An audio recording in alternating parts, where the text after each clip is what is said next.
स्वागत है आपके अपने YouTube channel Sahni online classes में। साथियों, इस वीडियो में आप सभी को बताने वाले हैं क्लास 10th के केमिस्ट्री से जीवाश्म ईंधन।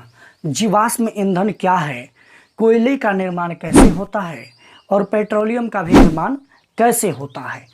तो इस वीडियो में इन तीनों बातों को क्लियर करने वाले हैं। तो आपसे रिक्वेस्ट है कि आप इस वीडियो को लास्ट तक देखिए। अगर वीडियो पसंद आए तो वीडियो को लाइक कीजिएगा। साथ में अगर चैनल पर नए होंगे तो चैनल को सब्सक्राइब करके बेल आइकन को भी ऑल कर लीजिएगा। आइए इस वीडियो को शुरुआत करते हैं। तो दोस्तों, आइए सबसे पहले हम लोग जीवाश्म ईंधन के बारे में जानते हैं कि जीवाश्म ईंधन का परिभाषा क्या होता है। आखिर जीवाश्म ईंधन किन किन चीज़ों को मिला करके बनाया जाता है। तो देखिए यहाँ पर लिखा है जीवाश्म ईंधन। ओके, तो जीवाश्म ईंधन किसे कहते हैं। तो सबसे पहले यहाँ पर लिखा हुआ है कि पृथ्वी के अंदर लाखों वर्ष तक मृत पेड़ पौधों और जानवरों का मिट्टी, बालू एवं चट्टानों की परतों के बीच दबे रहने के फलस्वरूप जो पदार्थ बनते हैं उन्हें जीवाश्म ईंधन कहते हैं। ओके, फिर से एक बार समझ लीजिए कि पृथ्वी के अंदर लाखों वर्ष तक मृत पेड़ पौधों और जानवरों का मिट्टी, यानी कि जो पेड़ पौधे गिर जाते हैं, सड़ गल जाते हैं, उस पर से मिट्टी चढ़ जाता है तो वो क्या होते हैं, सड़ गल जाते हैं। और उनके जो मिट्टी होते हैं या बालू या चट्टानों की परतों के बीच दबे रहने के फलस्वरूप जो पदार्थ बनते हैं उन्हें ही जीवाश्म ईंधन कहते हैं। ओके, तो देख सकते हैं यहाँ पर लिखा है कि बड़े आकार वाले पेड़ पौधों से कोयला बनता है। बड़े आकार वाले पेड़ पौधों से कोयला बनता है, जबकि छोटे छोटे पौधों और जानवरों से पेट्रोलियम का निर्माण होता है। दोस्तों देखिए, जो बड़े आकार वाले जो पेड़ पौधे हैं उनसे कोयला का निर्माण होता है और छोटे छोटे आकार वाले जो पेड़ पौधे हैं और जानवरों हैं उनसे क्या बनता है, पेट्रोलियम का निर्माण होता है। ओके, तो हम कह सकते हैं कि कोयला और पेट्रोलियम दोनों क्या है, जीवाश्म ईंधन है। ओके, कोयला और पेट्रोलियम दोनों जीवाश्म ईंधन है। तो आइए अब हम जानते हैं कि कोयले का निर्माण कैसे होता है।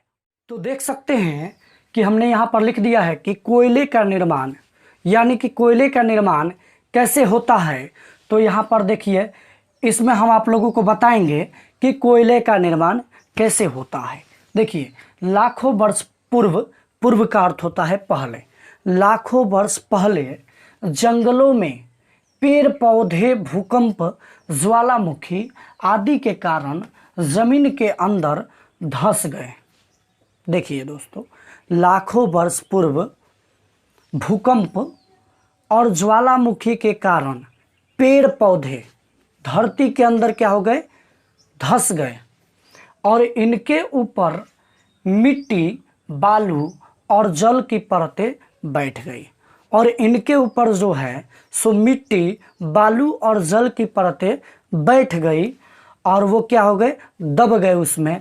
कालांतर में वे ऑक्सीजन के संपर्क से वंचित हो गए।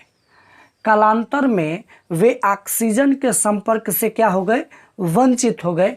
उनमें ऑक्सीकरण की प्रक्रिया नहीं हो रही थी, यानी कि उनको ऑक्सीजन मिलना बंद हो गया। फलतः इसका ऑक्सीकरण नहीं हो पाया। ऑक्सीजन की अनुपस्थिति में धरती के अंदर के उच्च दाब, ऑक्सीजन की अनुपस्थिति में धरती के अंदर के उच्च दाब और उच्च ताप तथा बैक्टीरिया के धरती के अंदर के उच्च दाब, उच्च ताप और बैक्टीरिया के संयुक्त प्रभाव से इनका रूपांतरण कोयले में हो गया। तो उम्मीद करते हैं कि आप लोग समझ गए होंगे। आइए फिर से एक बार और समझाते हैं। देखिए, कोयले का निर्माण कैसे होता है। तो देखिए, लाखों वर्ष पहले की बात है कि लाखों वर्ष पहले, बहुत पहले जंगलों में भूकंप और ज्वालामुखी के कारण क्या हुआ, पेड़ पौधे जमीन के अंदर क्या हो गए, धंस गए। ओके, और इनके ऊपर जो है सो मिट्टी, बालू और जल की परतें क्या हो गई, बैठ गई। कालांतर में वे ऑक्सीजन के संपर्क से वंचित हो गए, जिसके कारण इनका ऑक्सीकरण नहीं हो पाया। जब ऑक्सीकरण नहीं हो पाया तो ऑक्सीजन की अनुपस्थिति में धरती के अंदर के उच्च दाब, धरती के अंदर जो उसका दाब होता है, उच्च दाब और उच्च ताप तथा बैक्टीरिया के तीनों के मिश्रण यानी कि संयुक्त प्रभाव से, तीनों के संयुक्त यानी कि मिलने के प्रभाव से वो क्या हो गया, उसका रूप बदल गया। किस में, तो कोयला में। तो दोस्तों कोयला बन गया। आइए अब पेट्रोलियम का निर्माण कैसे होता है इसके विषय में जानते हैं। तो दोस्तों देख सकते हैं कि पेट्रोलियम का निर्माण कैसे होता है, यहाँ पर हमने लिख रखा है और पूरे विस्तारित रूप में ये पूरे को लिख दिया है। अब इसको बारीकी से समझाते हैं आप लोगों को। देख सकते हैं कि यहाँ पर लिखा है कि पेट्रोलियम की उत्पत्ति समुद्र में रहने वाले सूक्ष्म जीवों तथा छोटे छोटे पौधों से ही होती है।